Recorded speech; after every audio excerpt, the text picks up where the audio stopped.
Hey guys, what's going on? Andrew coming at you. And in this one, I'm going to talk about the differences of unions in Sweden versus the US. Let's get into it. I'm super excited about this one because my opinion on unions has changed a lot over the years. Because when I first came to Sweden, I had a very negative view of unions, so much so that I didn't even join the union myself because I'm like, I can negotiate for myself. And looking back, that probably wasn't the best decision. But I think this just comes to how we view unions in the United States. One thing to keep in mind is in the United States, about only 10% of all American workers are in a union. I mean, if you're a teacher, if you work in a factory, you might be in a union. But like Sweden, it's almost like 60, 70, 80%, it seems like, are in a union. So it's a much bigger difference than what we have in the United States. And I think this has to do with the view that we have in the United States as far as unions are bad for business. Sometimes when you don't get paid more, maybe the company's not going to like you because you're in a union.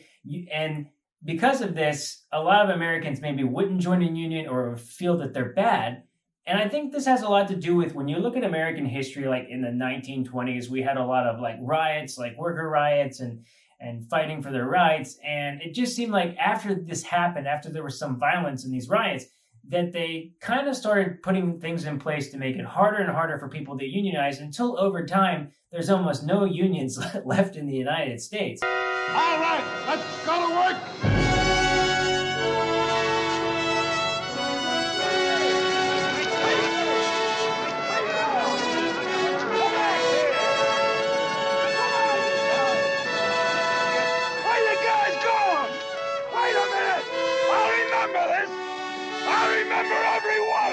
And they do this through campaigns, like I said, telling us, like, ever since you're a kid, unions are bad. To the point where it's even happening nowadays, because if you look at a company like Amazon, for example, that actually has put money into making films telling its workers not to join the union because the unions are bad. We do not believe unions are in the best interest of our customers, our shareholders, or most importantly, our associates. Our business model is built upon speed, innovation, and customer obsession, things that are generally not associated with unions. When we lose sight of those critical focus areas, we jeopardize everyone's job security. It's interesting because if you work in Amazon, they have something called TOT, which is time off task. And if you are off task more than 5 minutes, these are the people that are like boxing up everything. If you're off task, you can be fired. People don't have time to go to the bathroom. There's reports of people going to the bathroom in boxes or on the floor. It's not funny. It's disgusting, really, and it's sad. The union, I mean, the workers are really looking for better working conditions. And the fact that Amazon would get out there and actually put the focus and make these sort of snarky Twitter feeds about, people don't pee in bottles, which obviously was incorrect, has been a real issue for them because it seems like they're being very dismissive of worker concerns. These conditions are put in place because these workers don't have enough. Yes, they might get paid $15, $20 an hour, but they're not treated as people here. They're almost treated like machines, and they're so watched to see everything that they do. So there's a lot of talk in the United States about some of these Amazon employees unionizing, and people are a little bit afraid of that. But what's really interesting to me is we have this negative view in the States, but when you really look at our worker conditions, they're just not as good. People are more stressed, people are overworked. And it's really sad to me because I think when you're overworked and stressed like this, it's going to cut years off of your life. And is it really worth me getting that package from Amazon a day early if it's taking years off of someone's life?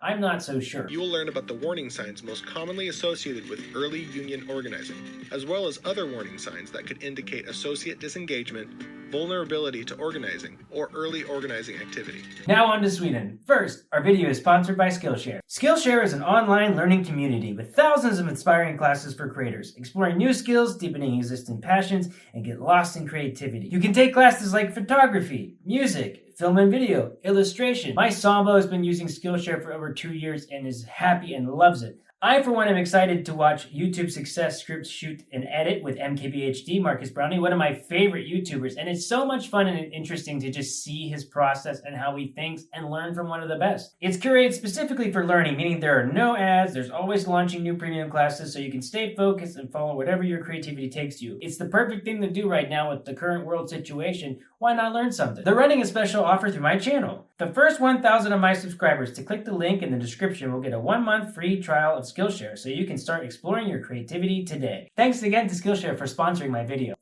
Now let's get back to Sweden. It's interesting when you see that there's so many more unions in Sweden. And one thing I really realized about this is people in Sweden like fight for their rights all the time. If a company tries to make them work 1 hour or 1 day past where they want to work, you'll see people up in arms about it, fighting about it, bringing it up. And to me at first, it kind of seemed like funny to me because I didn't think it was like such a big deal. But the more I really look at it, I realize something. You know, corporations in the States, it's not like Swedish corporations are just like better or they care about people more. No, they're corporations, so they're always going to try to maximize profits. I'm not saying corporations are good or bad. I'm just trying to say that they're maximizing profits. And so because of this, the strong unions is what really protects people in Sweden. I've heard some people say, oh, the union didn't do anything, or unions in Sweden aren't as good as they used to be. It's like, wait a second here. You got 5 weeks paid vacation. You get paternity and maternal leave. You get to stay home and take care of your kids when they're sick. And the working conditions are so much better. And it's just a lot less stressful than when you're in the United States system. All of these things that Sweden has is because people have been fighting for it for years. It's really something like, if you're Swedish, you should thank your grandparents for putting this in place so that we can have such better benefits. So it's really interesting to me when you can see a country with strong unions compared to a country without strong unions. And the funny thing to me is when you look at the United States, people are working harder, right? We have email, we're more productive than we've ever been in our lives. Yet the amount of money that people are making is decreasing when you compare it to like what the money's actually worth. Where in other countries of the world, it is increasing. And so it really shows that if you don't have a union in place, you're going to get taken advantage of. I mean, you actually are stronger when you're united and you can organize together. And the idea isn't to take advantage of a company. The idea is not that. It's just simply to give workers safety. Because think about it. You are working and having a job is important, but it shouldn't take years off your life. It shouldn't cause you to suffer. It's not worth that. No job is worth that. What will happen in the future in the United States? Will they unionize more? I kind of don't see it happening anytime soon, but I'm hopeful that we can at least raise the minimum wage a little bit, because I can't imagine what it's like if you're not making a livable wage. I don't understand how you're making it in America right now, especially with everything going on. I think there's going to be a big job transition in the United States because there's a lot of people that've been at home because of everything happening in the world, and they're maybe rethinking what they want to do with their life.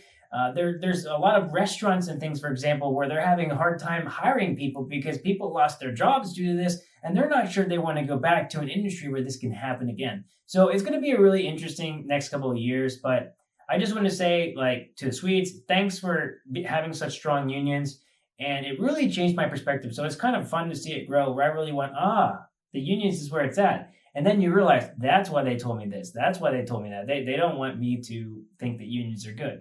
It's just crazy how when you grow up as a kid and you hear all that, and then that when you actually get away from that environment, because I think in America sometimes you can be in a bubble and you just hear things and then you don't really think about it outside of that, that when you actually see a new perspective, it's just awesome in that way. So thanks, guys. I hope you like this one. I'm curious what you think about unions. Tell me below. If you're American, are you in a union? Do you think America should have stronger unions? Let me know, and I'll see you in the next video. Hej då!